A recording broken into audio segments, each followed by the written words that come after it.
Hello everyone. Today I am going to talk about a very important topic.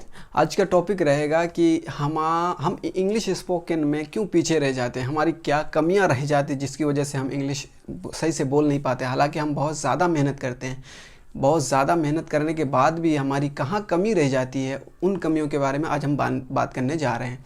सबसे बड़ी बात तो यह है कि अगर आप इंग्लिश बोलना चाहते हैं, ये it's not about English alone, I think it's about anything you want to learn. ये इंग्लिश की बात नहीं है, कोई भी चीज़ अगर आप उस चीज़ को प्राप्त नहीं कर पा रहे तो ये कहीं ना कहीं आप ही के अंदर कमी रहती है। तो और भी कई सारी कमियां हैं, जैसे हम एग्जाम्पल के तौर पे ले सकते हैं। ख़ास तौर से जो स्टेट रनिंग स्कूल्स होते हैं, ख़ास तौर से जो बिहार बोर्ड, राजस्थान बोर्ड या उत्तर प्रदेश बोर्ड, इस तरह के जो बोर्ड्स होते हैं, स्टेट्स बोर्ड्स, इन स्कूलों में इंग्लिश तो पढ़ाई जाती है, लिखवाई भी जाती है, बट जो इंग्लिश स्पोकन में काम होना चाहिए उस स्तर पे काम नहीं होता, जिसकी वजह से बहुत ज़्यादातर बच्चे 95% बच्चे जो है, I think on the basis of my knowledge, I think 95% जो स्टूडेंट्स हैं इंग्लिश नहीं बोल पाते हैं, क्योंकि वहाँ के टीचर्स, उन स्कूलों के टीचर्स फोकस ही नहीं करते इंग्लिश स्पोकन में। वो बच्चे लिख सकते हैं, पढ़ सकते हैं, लेकिन बोल नहीं सकते हैं। तो ये कहीं ना कहीं स्कूल वाला, हालांकि सब स्टूडेंट्स हैं, स्टूडेंट्स होने के बाद भी अगर इंग्लिश नहीं बोल पा रहे हैं, इंग्लिश सब्जेक्ट है उनकी, फिर भी नहीं बोल पा रहे, तो कहीं ना कहीं स्कूल्स की भी जिम्मेदारी होती है और ये भी रिस्पॉन्सिबल होते हैं। तो एक तो ये है कि स्कूल वाले भी मतलब स्कूल में जो जिस तरह से इम्पोर्टेंस दी जानी चाहिए वो नहीं दी जाती है।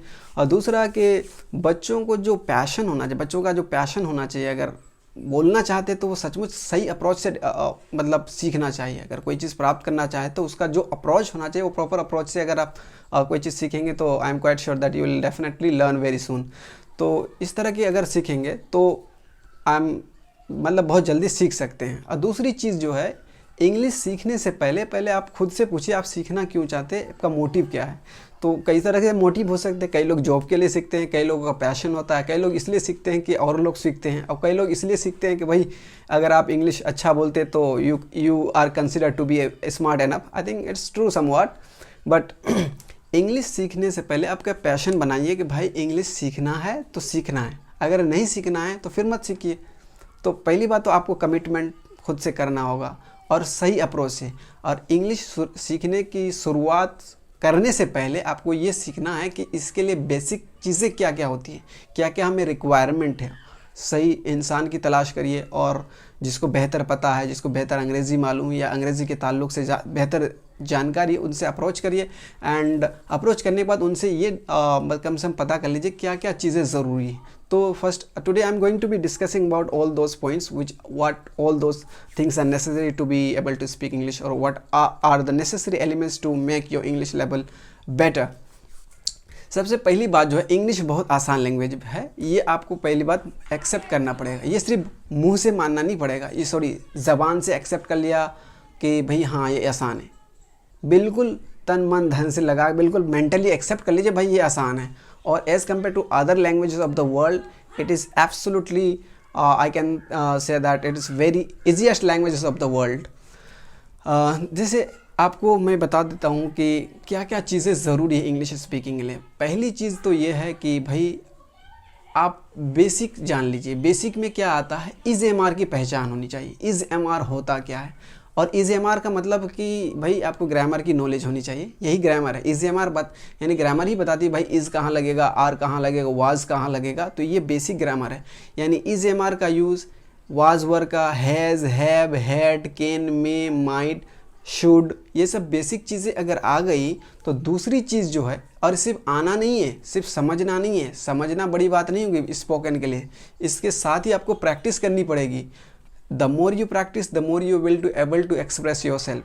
जिसमें जितनी प्रैक्टिस करेंगे आप, उतनी ही ज़्यादा आप अपने आप को इंग्लिश में एक्सप्रेस कर सकते हैं। तो आपको क्या करना पड़ेगा, यानी ज़्यादा से ज़्यादा प्रैक्टिस करना पड़ेगा। और प्रैक्टिस करने के लिए अब ज़रूरी नहीं है, सबसे बेहतर प्रैक्टिस का यही तरीका होता है कि भाई कोई इंग्लिश स्पीकिंग बंदा मिल जाए आपको तो उससे प्रैक्टिस करें। बट अगर आपको नहीं मिल रहा है तो इसका मतलब ये नहीं कि आप नहीं सीख सकते। बहुत सारे thousands of people learn English from who are not from English speaking society, still they can speak fluent English. Even you can speak English if you are not from a society where English is spoken. Obviously you can speak English, but you have to take decision in a right direction. You will have to approach with correct direction. Okay, and देखिए इसके बाद जो आपको है ना, अगर कोई बंदा नहीं मिलता कोई बात नहीं भाई, आप एक दीवार को दोस्त बना लो और दीवार से प्रैक्टिस करना शुरू कर दो। दीवार से ही छोटे छोटे सेंटेंस में, you are my friend, you are not my friend, are you my friend, why are you my friend, when are you, how are you good, are you no good, ये जो आर यू नॉट गुड, इस तरह के जो छोटे मोटे sentences हैं ना, ये आप खुद से प्रैक्टिस कर सकते हैं। बार बार बोलेंगे, आपको इज़ की जगह आर भी लगाएंगे, आर की जगह एम भी लगा सकते हैं, लेकिन यही चीज़ धीरे धीरे धीरे आपकी जो है हैबिट बन जाएगी और आप धीरे धीरे इज़ की जगह इज़ ही लगाएंगे, आर भूल जाएंगे। वो धीरे धीरे in course of time you will correct yourself. So तो आपको बोलने की कोशिश करनी है। अगर आप बोलेंगे ही नहीं खाली just because you know you will making castle in the air, it's not gonna help.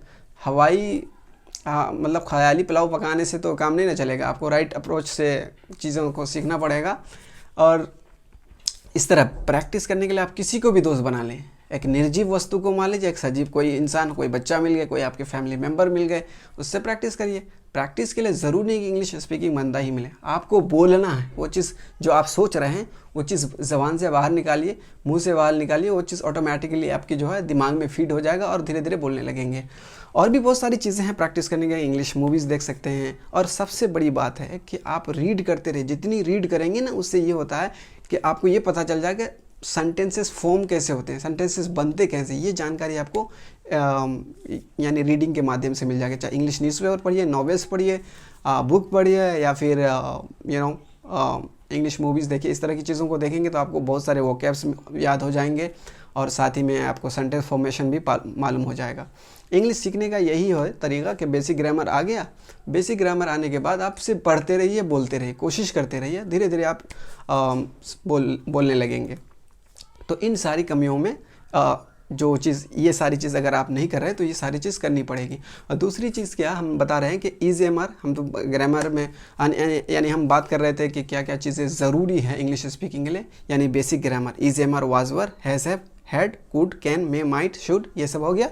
इसके बाद दूसरी चीज़ की ज़रूरत पड़ेगी, वो टेंस की ज़रूरत पड़ेगी। और टेंस बहुत ज़्यादा डिफ़िकल्ट नहीं होता है, नॉट एट ऑल।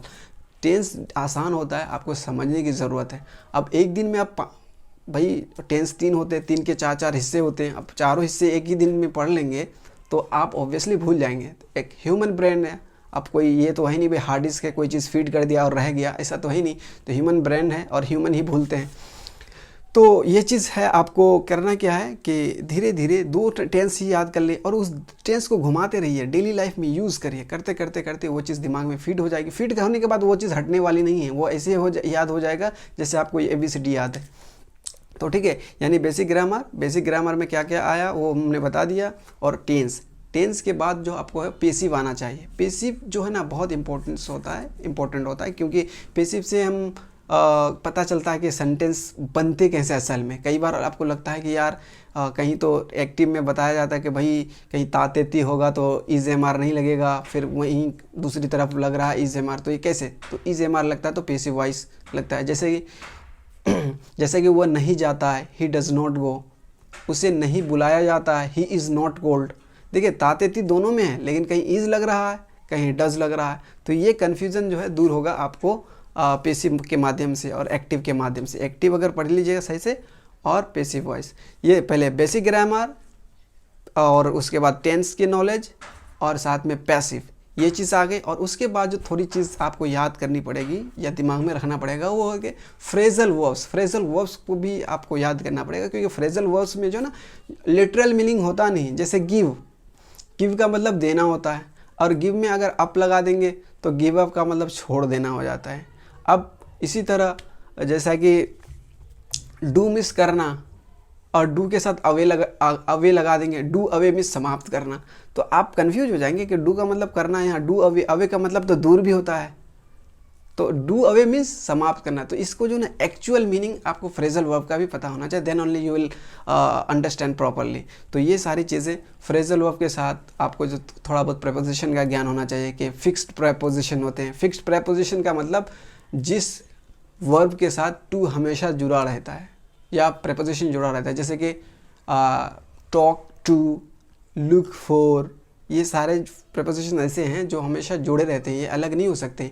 इसकी अलग होने से मीनिंग भी बदल जाती है, अलग नहीं कर सकते आप, तो इसको इसलिए फिक्स्ड प्रपोजिशन कहते हैं।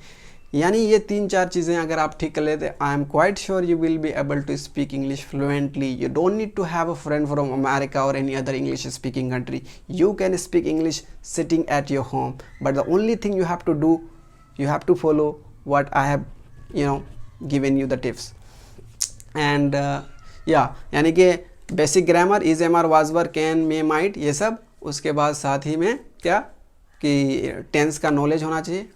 टेंस 4 होते हैं, 3 होते हैं टेंस, 3 के 4 हिस्से होते हैं ना, 4 तिया 12 हिस्से आपको पढ़ने हैं। 12 हिस्से के बाद आपको पेसिव वॉइस पढ़ना है। पेसिव वॉइस 12 के नहीं होते, 8 ही के होते हैं, 8 ही आपको पढ़ना है। और क्या क्या होता है, क्या किस किस के पैसिव वॉइस होते हैं हमने डिस्कस किए हैं, आप डिस्क्रिप्शन में देख सकते हैं या और प्लेलिस्ट में जाकर देख सकते हैं, वो सारे वीडियोस मिल जाएंगे आपको। अगर even then if you are having any kind of doubt, any kind of questions in your mind, you can comment me in the below. I am going to reply. And if you have any doubt on any topic which you are not able to understand, you can comment me down below, down there, and I'm going to reply, or I'm going to shoot a video on that particular topic. Till then, keep watching and have fun. Thank you.